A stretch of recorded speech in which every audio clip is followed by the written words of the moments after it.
Bueno, continuando con su lectura, ahora vamos a ver Noche sobre las aguas, de Ken Follett. Este es de selecciones Red Readers. Es un libro condensado. Dice Noche sobre las aguas, de Ken Follett. Dice: el Clipper de Pan American era definitivamente el avión más romántico jamás construido. Un soleado día de septiembre de 1939, un grupo de acaudalados pasajeros, tan distinguidos como esperados, abordó la nave que haría su último vuelo.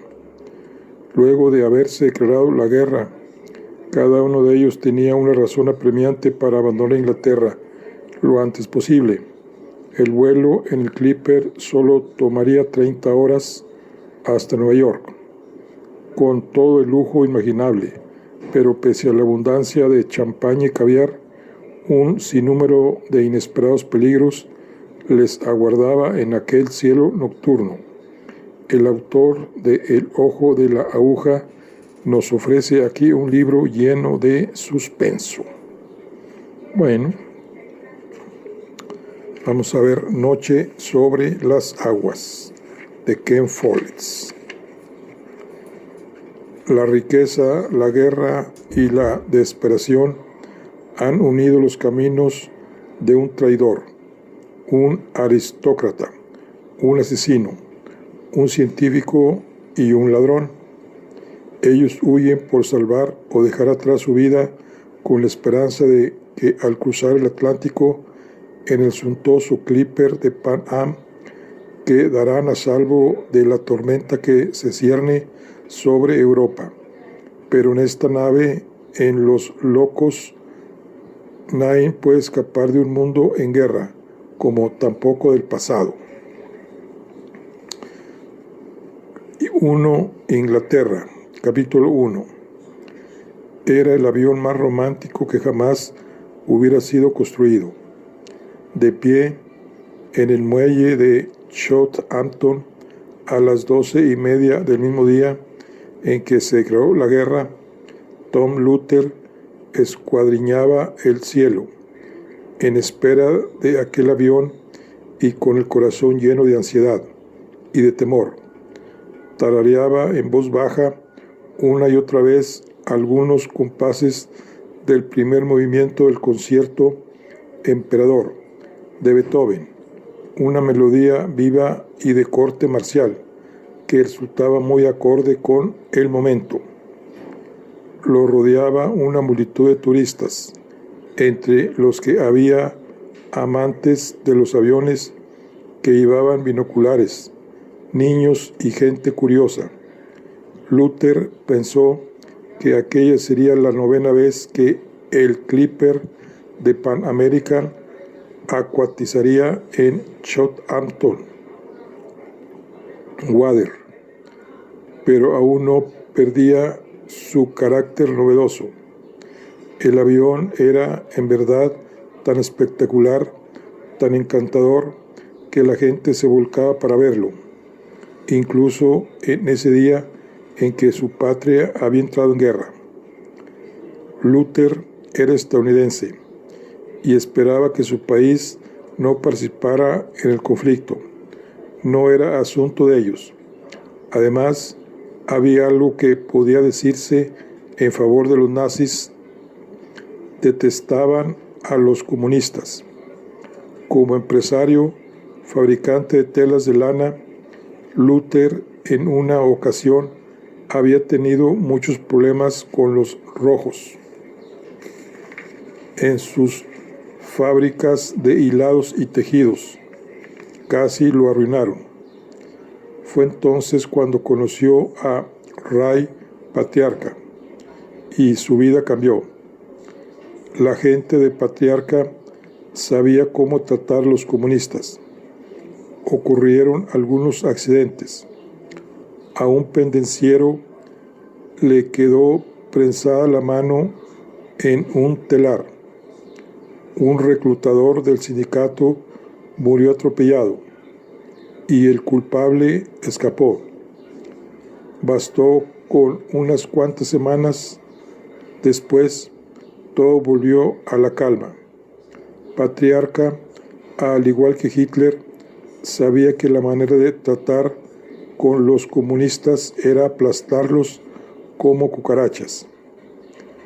Una lancha salió del muelle de hidroaviones de la Imperial Airways, atravesó el estuario de Haití y recorrió varias veces la zona de acuatizaje en busca de escombros flotantes. Un murmullo de nerviosismo se elevó entre la concurrencia. El Clipper llegaría de un momento a otro. Al principio, Luther solo alcanzó a ver una sombra vaga que podría haber sido un ave, pero pronto se delineó su contorno y se escucharon voces de emoción entre la multitud. Aunque todo el mundo lo llamaba Clipper, su nombre técnico era Boeing B-314. Pan American había comisionado a Boeing para que construyera un avión capaz de transportar pasajeros a través del Océano Atlántico a todo lujo. Y ese era el resultado: una enorme, majestuosa e increíblemente poderosa nave, un verdadero palacio volador. La aerolínea ya había recibido 6 de ellas y ordenado otras 6. En cuanto a comodidad y elegancia, estos aviones eran equiparables a los transatlánticos que atracaban en Southampton, pero a diferencia de los barcos que les tomaba 4 o 5 días a atravesar el océano, el Clipper podía hacer el recorrido en solo 25 o 30 horas. Mientras el avión se aproximaba, Luther pensó que parecía una ballena alada.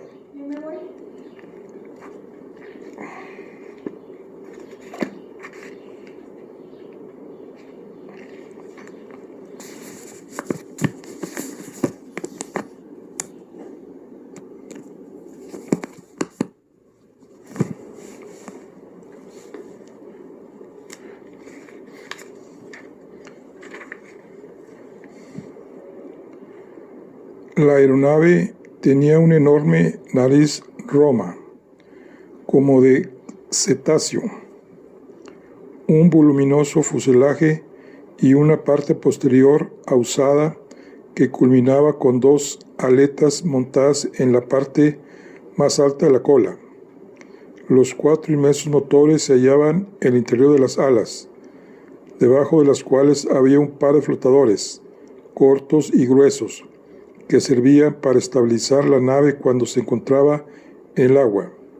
En la parte inferior tenía un canto filoso como cuchillo, similar al casco de un barco rápido. Pronto Luther pudo distinguir las grandes ventanillas rectangulares en 2 hileras asimétricas que marcaban los niveles superior e inferior de la nave. Una semana antes, Luther había llegado a Inglaterra en el Clipper, por lo que conocía su distribución. El nivel superior comprendía la cabina de vuelo y el depósito de equipajes, y el inferior era para los pasajeros. Viajar en el Clipper no resultaba en absoluto barato. La tarifa por el viaje de ida y vuelta era de $675, la mitad del precio de una casa pequeña. En condiciones normales, Luther no habría derrochado tal cantidad de dinero en semejante lujo. Sin embargo, se había visto en la necesidad de familiarizarse con el avión, pues un hombre poderoso, realmente muy poderoso, le había encomendado una peligrosa tarea, y ahora solo esperaba un mensaje para ponerse en acción.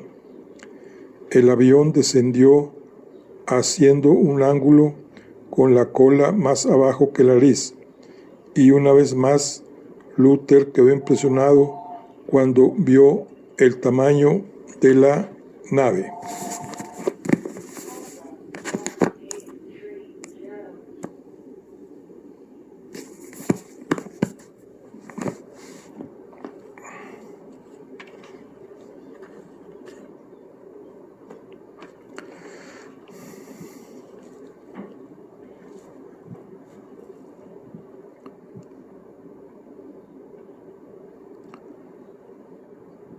Una lancha salió del muelle de hidroaviones de la Imperial Airways, atravesó el estuario de Haití y recorrió varias veces la zona de acuatizaje en busca de escombros flotantes. Un murmullo de nerviosismo se elevó entre la concurrencia. El Clipper llegaría de un momento a otro.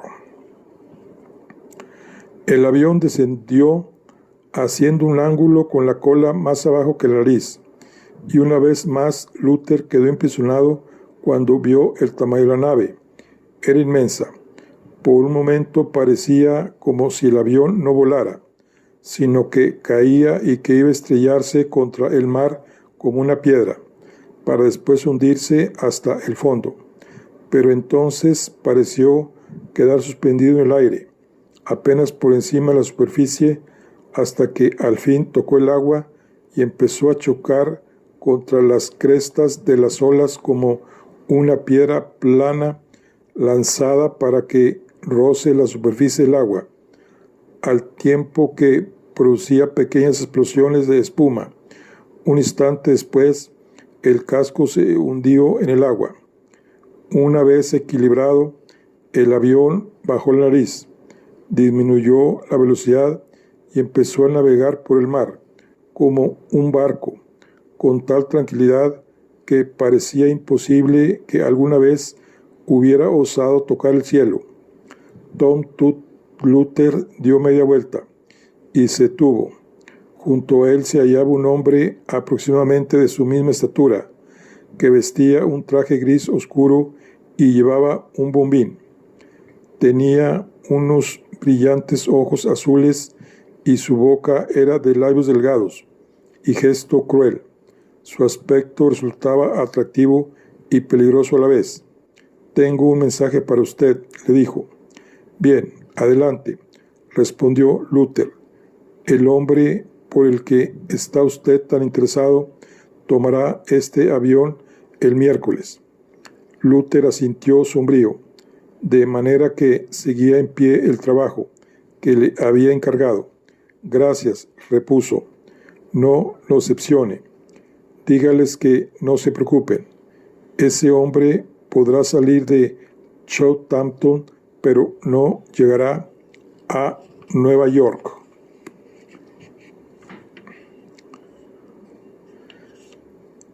En las instalaciones especiales de mantenimiento para hidroaviones de la Imperial Airways en Haití, los mecánicos de la compañía daban servicio al Clipper, supervisados por el ingeniero de vuelo de Pan American, Eddie Dawkins, quien había sido asignado para este viaje. Se trataba de una labor pesada, pero contaba con 3 días después de que los pasajeros descendieron en el atracadero 108. El Clipper navegó hasta Haití y luego de algunas maniobras lo subieron a una plataforma de arrastre. Lo alzaron con un montacargas hasta una grada y lo remolcaron hacia un enorme hangar. El vuelo transatlántico sometía a los motores a una muy ardua tarea. Hora tras hora fluía el combustible, chispeaban las bujías y los 14 cilindros de cada motor subían y bajaban sin dejar de bombear. Y Eddie consideraba que eso era lo fascinante de la ingeniería. Resultaba increíble que el hombre pudiera construir máquinas capaces de trabajar en forma tan perfecta y precisa, al tiempo que soportaban un avión de 41 toneladas durante recorridos de miles de kilómetros. Y el miércoles el Clipper estará listo para volverlo a hacer. Capítulo 2. El día que estalló la guerra era un agradable domingo de fines de verano. Unos cuantos minutos antes de que la noticia se transmitiera por radio, Margaret Oxenfors se hallaba afuera de la enorme mansión de ladrillo que era su hogar, molesta porque la obligaban a asistir a la iglesia, pues su padre no le permitía faltar, aun cuando ella ya tenía 19 años, y sus propias opiniones acerca de la religión y del mundo. Margaret nunca había aceptado los rígidos valores tradicionales que sus padres le habían inculcado desde pequeña. No creía en Dios, era feminista y socialista, y lo que a ella le interesaba era el jazz, la pintura cubista y el verso libre. Su hermano salió de la casa. Percy tenía 14 años. No estaba ni en favor ni en contra de las ideas radicales, pero era travieso y le agradaba la rebeldía de Margaret. Compañeros del mismo dolor, bajo la tiranía de su padre, ambos hermanos se daban apoyo moral y comprensión, y Margaret lo quería mucho. Papá y mamá salieron un momento después. Él llevaba una espantosa corbata de colores naranja y verde. Padecía una enfermedad que le hacía casi imposible distinguir los colores, pero con toda seguridad mamá se la había comprado. Ella era pelirroja, con los ojos verde mar y una piel pálida, por lo que se veía radiante con colores como el naranja y el verde. Pero su padre era diferente. Tenía el cabello negro, que empezaba a encanecer, y además una tez sonrosada, lo que hacía en él la corbata se viera como una señal de peligro. Margaret tenía el mismo tipo físico que su madre, y en cuanto a Percy, él estaba en un periodo de cambios tan rápidos que nadie puede decir a quién se pareciera finalmente. Recorrieron la larga vereda hasta el poblado que estaba del otro lado del portal. Luego caminaron por las calles del pueblo y atravesaron el jardín, frente a la iglesia de piedra gris. El momento en que se acomodaban en la banca, Percy comentó en voz baja: «Bonita corbata, padre». A Margaret le dio un ataque de risa que debió contener. Ella y Percy se sentaron rápidamente y escondieron el rostro, fingiendo rezar, hasta que a ella se le pasó el ataque y sintió mejor. El vicario dio un sermón sobre el hijo pródigo, y Margaret pensó que aquel viejo chocho debía haber elegido un tema que tuviera más relación con lo que todos tenían en mente, la posibilidad de entrar en guerra. A Margaret eso le daba pánico. Un muchacho del que estaba enamorada había muerto en la Guerra Civil Española, y aunque ya había pasado un año, desde entonces aún lloraba algunas veces por las noches. Para Margaret, la guerra significaba que miles de chicas sufrirían el mismo dolor que ella había vivido, y aquella idea resultaba intolerable. Sin embargo, había una parte dentro de ella que deseaba que estallara la guerra. Se sentía muy molesta por la cobardía que había mostrado Inglaterra al permanecer neutral durante la Guerra Civil Española.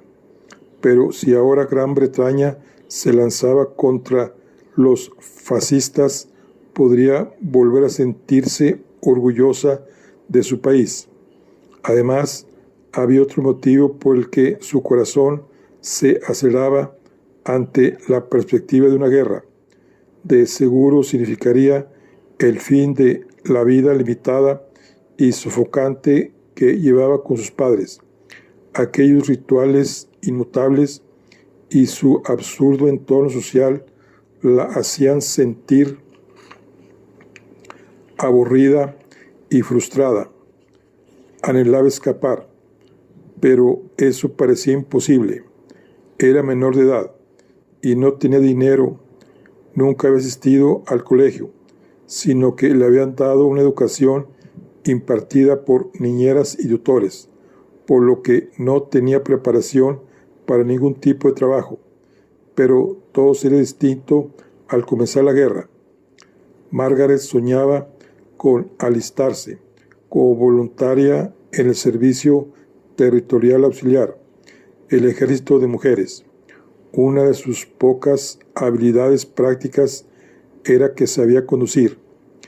El chofer de papá le había enseñado a manejar el Rolls Ian. El chico muerto en la guerra la dejaba conducir su motocicleta. Además, también sabía manejar botes de motor, pues su padre tenía un yate en Niza.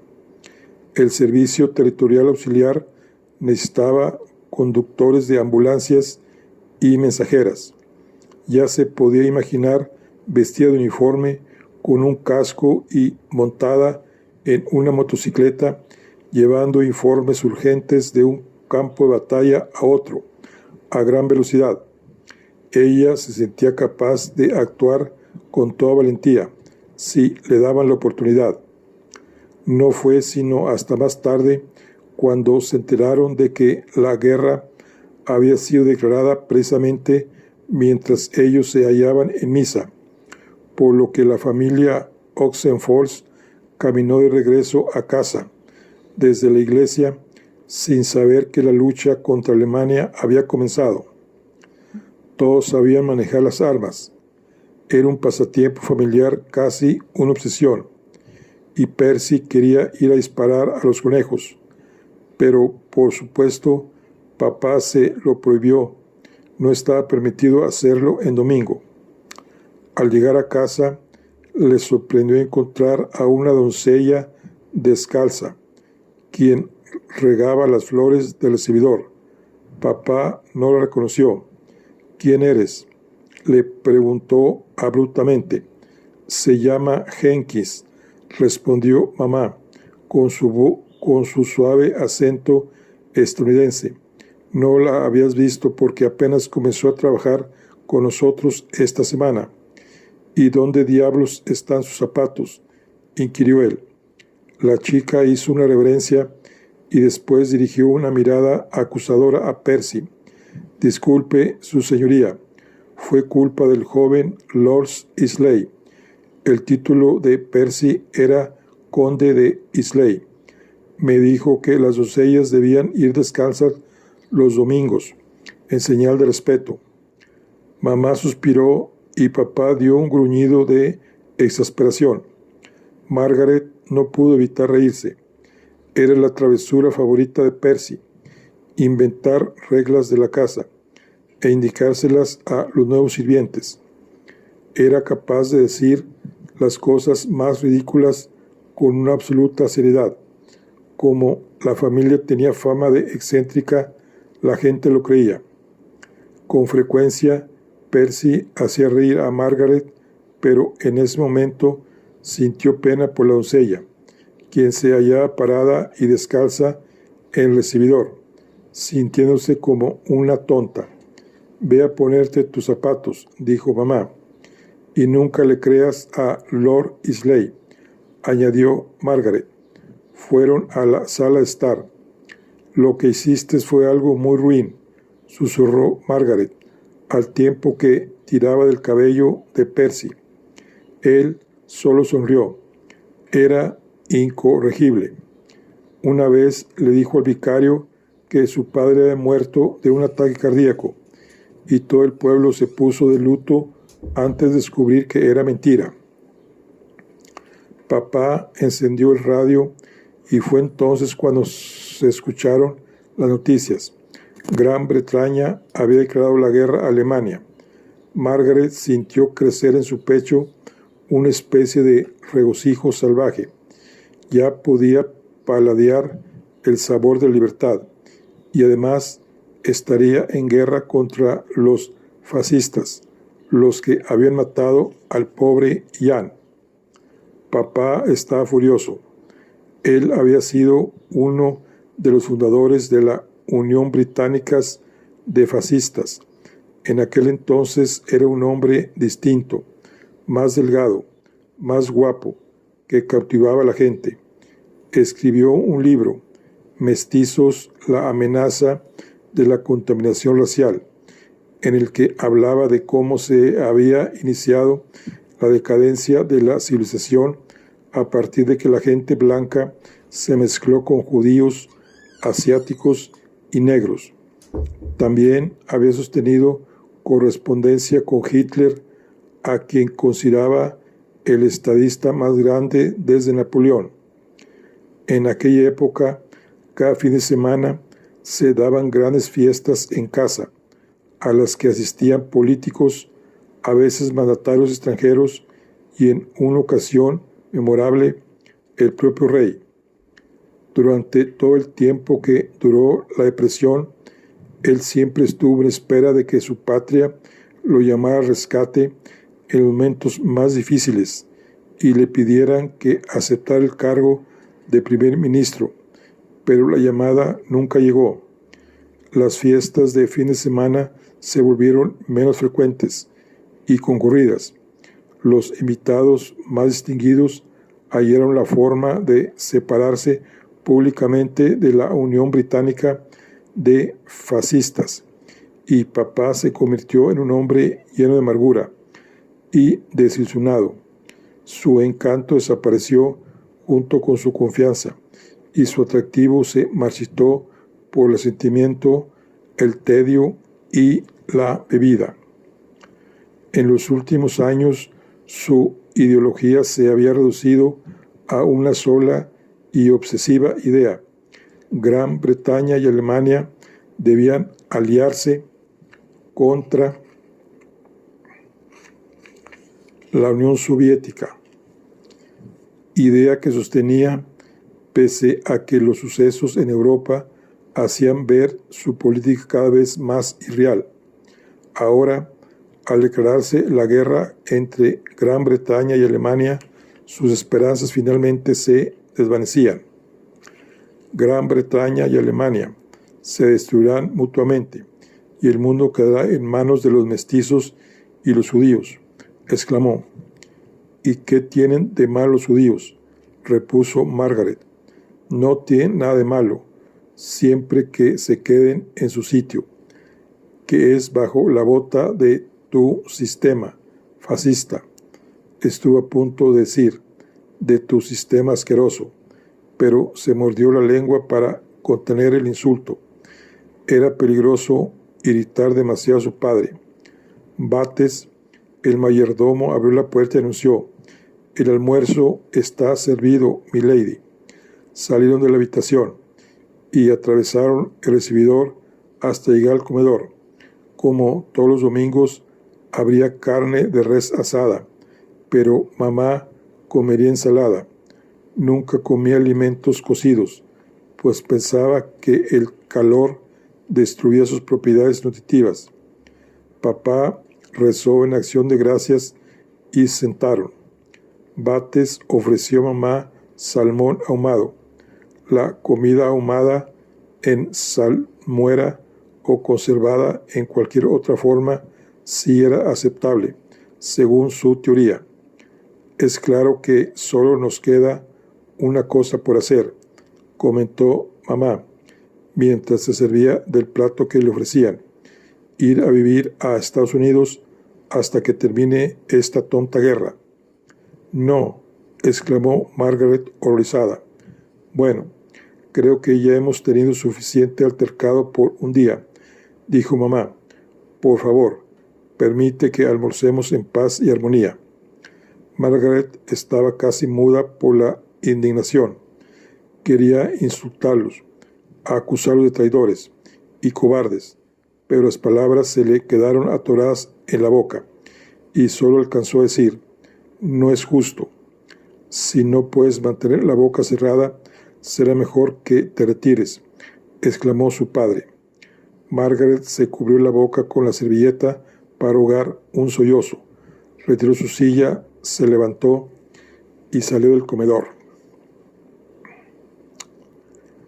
Lo habían planeado durante meses. Percy fue a la habitación de Margaret después del almuerzo para contarle los detalles. Se iba a cerrar la casa. Margaret y Percy debían preparar cada uno una sola maleta y el resto de sus pertenencias les serían enviadas más adelante. Papá había reservado boletos en el Clipper de Pan American y saldrían el miércoles. Percy estaba loco de emoción. El Clipper era enorme y muy lujoso. Los periódicos no habían dejado de hablar de él desde que el servicio fuera inaugurado, apenas unas cuantas semanas atrás. El vuelo a Nueva York se hacía en 29 horas y todos se iban a la cama por la noche mientras volaban sobre el océano Atlántico. Resulta asquerosamente apropiado, pensó Margaret, que partieran entre lujos y mimos mientras dejaban a sus compatriotas en medio de privaciones, penurias y guerra. Percy se fue a hacer su maleta, en tanto que Margaret se tendió sobre la cama y se puso a contemplar el techo con lágrimas de frustración en los ojos, al tiempo que hervía de rabia e impotencia por no poder rebelarse contra su destino. Permaneció sola en su habitación hasta que llegó la hora de dormir. El lunes por la mañana, cuando aún estaba en la cama, mamá fue a la habitación de Margaret y sentó. «Por favor, no riñas con tu padre a causa de esto», le dijo. «Debemos irnos». «¿Por qué?» Margaret estaba perpleja. «Porque si no lo hacemos, encarcelarán a tu padre». Un simpatizante de él, que trabaja en el Ministerio de Interiores, nos puso sobre aviso. Tu padre será arrestado si para el fin de semana aún sigue en el país. Aquello tomó a Margaret completamente por sorpresa. Apenas podía creer que quisieran encarcelar a su padre. «No permitirán que nos llevemos dinero», comentó su madre, con amargura. Ese es el concepto británico de la justicia. Lo último en lo que pensaba Margaret en ese momento era en el dinero. Dio un profundo suspiro y dijo: «Madre, no quiero ir con ustedes». «Tienes que venir, querida», dijo su madre con ese tono de voz vago y tibio que utilizaba cuando quería evitar una discusión. «No es a mí a quien meterán en la cárcel. Podría vivir con la tía Marta o incluso con la prima Catarina. ¿Tú crees que podrías convencer a papá?» «No importa lo que tú y yo pensemos», respondió con un suspiro. «Tu papá no permitirá que te quedes». «Entonces se lo preguntaré directamente». «Preferiría que no lo hicieras», le dijo su madre, ahora con un tono de súplica en la voz. «Todo esto ya es terriblemente difícil para él. Tú sabes cómo ama a Inglaterra, y el hecho de partir le rompe el corazón». «No es culpa mía que sea fascista», replicó Margaret. «Me gustaría que fueras más comprensiva», murmuró su madre, y luego se retiró.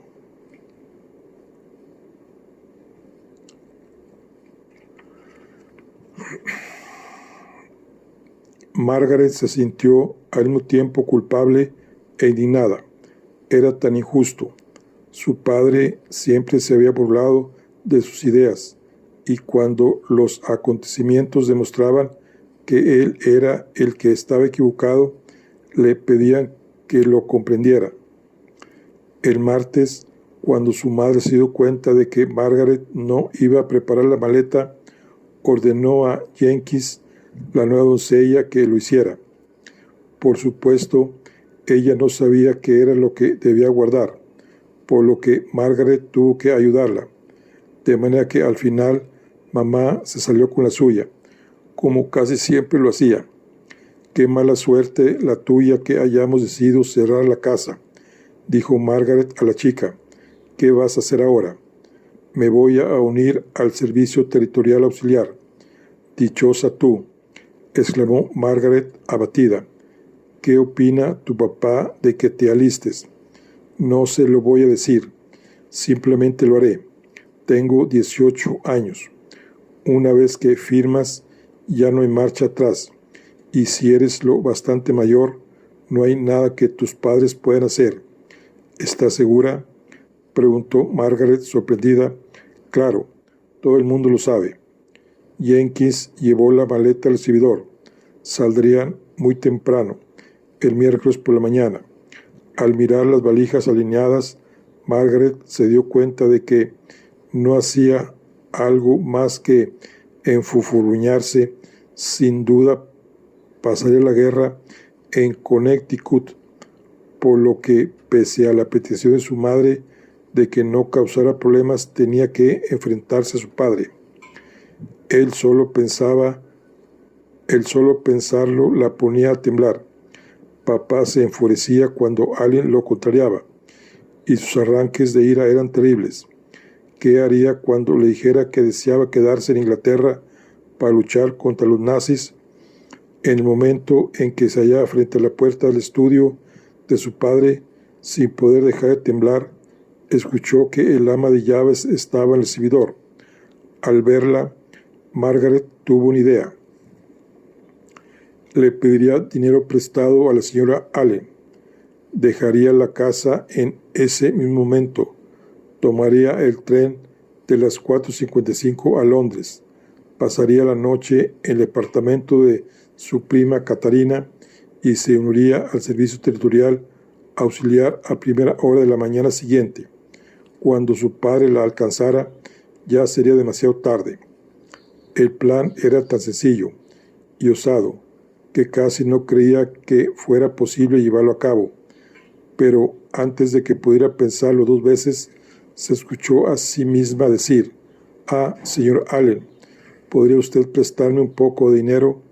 Tengo que hacer unas compras de último momento y no quiero molestar a papá. Está tan ocupado». «Por supuesto, milady. ¿Cuánto necesita?» Margaret no sabía cuánto costaba el pasaje de tren a Londres. «1 libra», repuso en un cálculo arriesgado, al tiempo que se preguntaba: «¿Realmente soy yo la que está haciendo esto?» La señora Allen sacó de su bolso 2 billetes de 10 chelines. Probablemente le habría entregado sus ahorros de toda la vida si ella se los hubiera pedido. Margaret tomó el dinero con mano temblorosa. «Tal vez este sea mi boleto hacia la libertad», se dijo. La señora Allen, al pensar que la chica estaba alterada por verse obligada a emigrar, le estrechó la mano. «En verdad, este es un día muy triste para todos, Lady Margaret», dijo y se fue. Margaret miró con ansia a su alrededor. No había nadie a la vista. Sin atreverse a perder más tiempo en tomar un abrigo, apretó el dinero con la mano y salió por la puerta principal. La euforia de Margaret no disminuyó a pesar de que el viaje resultó una pesadilla. El tren iba lleno, con todos los asientos ocupados, incluso los del vagón de primera clase, y había soldados sentados en el piso. Ella permaneció de pie. El tren se detuvo durante 3 horas en las afueras de Readings. Habían apagado todas las bombillas debido a la orden de mantener la ciudad en oscuridad total, de modo que al caer la noche el tren estaba sumido en la penumbra, excepto por la luz ocasional de la lámpara del guardia que patrullaba. Cuando Margaret ya no pudo soportar más, también se sentó en el suelo. Se preguntaba si papá ya se habría dado cuenta de su ausencia, si acaso habría descubierto que había tomado el tren y estaría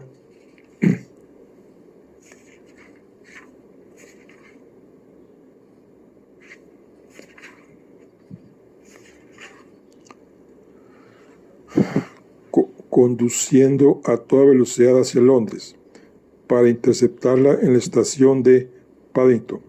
No era probable, pero sí posible, y su corazón casi se detuvo cuando el ferrocarril comenzó a frenar en la estación.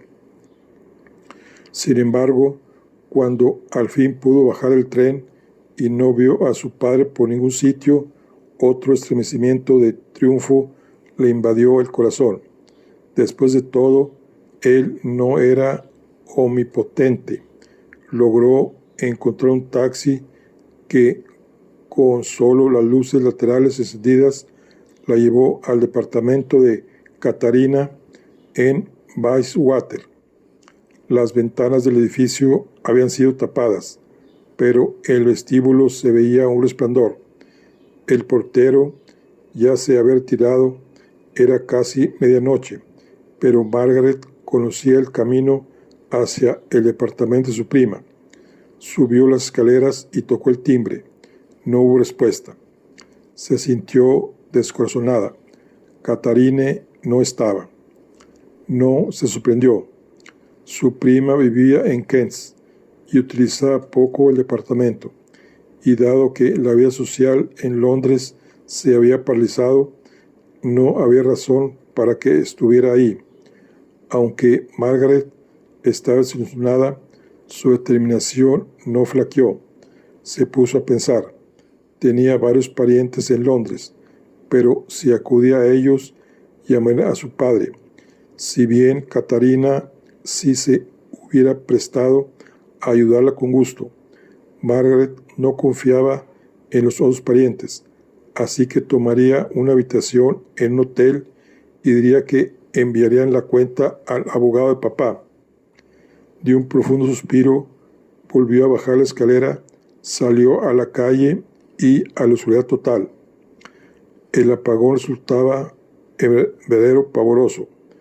Permaneció frente a la puerta y miró a su alrededor con los ojos bien abiertos, pero no veía nada. Sintió mucho miedo. Ansiaba que pasara un taxi iluminado, que hubiera luna llena, o que apareciera un servicial policía. Después de un momento, su deseo se cumplió. Un automóvil circuló lentamente por la calle, con pálidas luces laterales, que apenas iluminaban aquella penumbra, pero que permitieron a Margaret alcanzar a ver el trayecto hacia la esquina. El auto se alejó y las luces rojas posteriores se perdieron lentamente en la negrura. Margaret creía estar a 3 o 4 pasos de la esquina, cuando tropezó con ella y trastabilló, pero al lograr cruzar la calle y subir a la otra acera sin caer, se reanimó y prosiguió con más confianza. De pronto, algo duro la golpeó en el rostro, con terrible violencia, y la hizo gritar de dolor. Por un momento el pánico la cegó y sintió el impulso de dar media vuelta y escapar, pero logró recobrar la calma, aunque con gran esfuerzo. ¿Qué había ocurrido? Levantó las manos y casi de inmediato tocó algo. Al darse cuenta de lo que era, soltó una carcajada. Había sido atacada por un buzón. Empezó a caminar con los brazos extendidos frente a ella. Al poco tiempo volvió a tropezar con otra esquina de la acera. Recuperó el equilibrio y prosiguió con lentitud. Trataba de recordar la embriagante sensación de triunfo que había experimentado en el tren, pero ahora únicamente se sentía sola y asustada. Pronto la sospecha de que estaba perdida comenzó a invadirla. Entonces apareció otro auto. Las débiles luces laterales iluminaban muy poco, pero en comparación con la oscuridad anterior, a Margaret le pareció como si fuese de día, y descubrió que estaba en una plaza que tenía un aire vagamente familiar. Vio la tienda de sombreros de la que su madre era clienta. Estaba a unos cuantos metros de Marble Arch. La sensación de alivio casi la hizo llorar. En la siguiente esquina esperó a que otro auto iluminara el camino. Luego se dirigió hacia Mayfair. Minutos después se hallaba frente al Hotel Claridge's. Como la mayoría de los edificios públicos que abrían de noche, el hotel tenía una puerta doble provisional que funcionaba como compuerta de aire, de tal suerte que la gente pudiera entrar y salir sin que las luces del interior se vieran desde afuera. Margaret dejó que la puerta exterior se cerrara tras ella. Luego pasó por la segunda, hacia la gloriosa iluminación del recibidor del hotel. Sintió un inmenso alivio. Todo volvió a la normalidad y la pesadilla por fin había terminado. Un joven, el portero nocturno, dormitaba sobre el mostrador. Margaret tosió y él despertó sorprendido. «Necesito una habitación», dijo Margaret. «¿A esta hora de la noche?», preguntó él. «Quedé atrapada por el apagón», explicó Margaret. «¿No trae equipaje?». El hombre comenzaba a espabilarse. «No», respondió, con un cierto sentimiento de culpabilidad, pero luego añadió: «Por supuesto que no. No tenía planeado quedarme varada. Estamos llenos». El hombre la miraba de un modo extraño. «Vamos, debe de haber alguna habitación libre». Margaret apenas podía creer que aquello estuviera ocurriendo. «¿Dónde está su supervisor?». «Yo estoy a cargo hasta las 6 de la mañana». El muchacho pareció ofendido. «Tendré que sentarme en el recibidor hasta que amanezca», comentó Margaret con voz cansada. «No puede hacer eso», exclamó el hombre. «Una jovencita sin equipaje pasar la noche en el recibidor, perdería mi empleo». «No soy cualquier jovencita», repuso molesta. «Soy Lady Margaret Oxenford». Normalmente odiaba utilizar su título, pero estaba esperada. «¿Así?», dijo el hombre con insolencia. Margaret estaba a punto de gritarle cuando alcanzó a ver su reflejo en el cristal de la puerta y se dio cuenta de que tenía un ojo morado. Además, sus manos estaban sucias y su vestido rasgado. En esas condiciones, no era de extrañar que el encargado no quisiera darle una habitación. Ya no le quedaban fuerzas para discutir. Le dio la espalda y salió. No podía encontrar otra vez el edificio de Catalina y estaba demasiado desaliñada para conseguir habitación en un hotel. Tendría que bajar hasta que amaneciera, pero al menos ahora podía ver por dónde andaba, pues había muchos semáforos en West End y pasaba un auto casi a cada minuto. Con sorpresa vio que en la calle había otras 3 mujeres solitarias. Una estaba de pie en el umbral de una puerta, otra se encontraba apoyada en el poste de una lámpara y una más sentada en un auto. Todas ellas estaban fumando y se preguntó si sería lo que su madre llamaba mujeres perdidas. Empezaba a sentirse cansada. En un impulso se sentó en unos escalones frente a una puerta. Se quitó los zapatos y masajeó sus doloridos pies. De repente vio un rostro que oscilaba en el aire frente a ella. Dejó escapar un grito de terror. El rostro se acercó más y entonces pudo ver que se trataba de un hombre bastante joven que vestía un traje de noche. «Hola, linda», le dijo. Ella logró ponerse de pie. Odiaba a los borrachos. «Por favor, váyase», le pidió. «Después de que me des un besito». El hombre se acercó más. «Por supuesto que no», exclamó horrorizada. Dio un paso hacia atrás, trastabilló y dejó caer sus zapatos. Por algún motivo, esto la hizo sentirse vulnerable y desvalida, por lo que se inclinó para buscarlos a tientas. El borracho soltó una risilla y luego, para espanto de ella, la tomó por los hombros y la levantó. El aliento alcohólico le dio en el rostro como un vapor nauseabundo y súbitamente sintió que el hombre la besaba en la boca. Fue indescriptiblemente repugnante, pero por fortuna pudo zafarse de él y comenzar a dar alaridos. Gritó a todo lo que daban sus pulmones. Apenas podía escucharlo decir: está bien, no lo tomes así, no quería hacerte daño. Pero ella no dejaba de gritar. Al fin el borracho se perdió en la noche y los gritos de Margaret se convirtieron en llanto. Entonces escuchó el ruido de unas botas que corrían. Vio el haz de luz de una linterna y el casco de un policía. Este alumbró el rostro de Margaret. ¿Cómo te llamas, muchacha?, preguntó. Margaret Oxenford. ¿Acaso es usted Lady Margaret Oxenford? Margaret sollozó desdichada y asintió. Venga conmigo, milady, ya todo pasó. Margaret se limpió el rostro con la manga. Comenzaron a caminar. El policía iluminó el camino con una linterna y un momento después ella pudo distinguir la conocida lámpara azul de la jefatura de policía. Una vez que beba una agradable taza de té, se sentirá mejor, le dijo el policía. Entraron. Había un mostrador detrás del cual se hallaban dos policías, uno regordete y de mediana edad y el otro delgado y joven. A ambos lados del recibidor se encontraban sendas bancas de madera pegadas contra la pared. El hombre que había salvado a Margaret indicó que se sentara. Luego fue al mostrador y habló con el policía de más edad. Sargento, es Lady Margaret Oxenford. Tuvo un encuentro con un borracho en Boltings Lane. El sargento miró a Margaret detenidamente y con gran interés, y luego dijo algo en voz baja que ella no alcanzó a escuchar. Lo que comentaban, el primer policía sintió y desapareció por la parte posterior del edificio.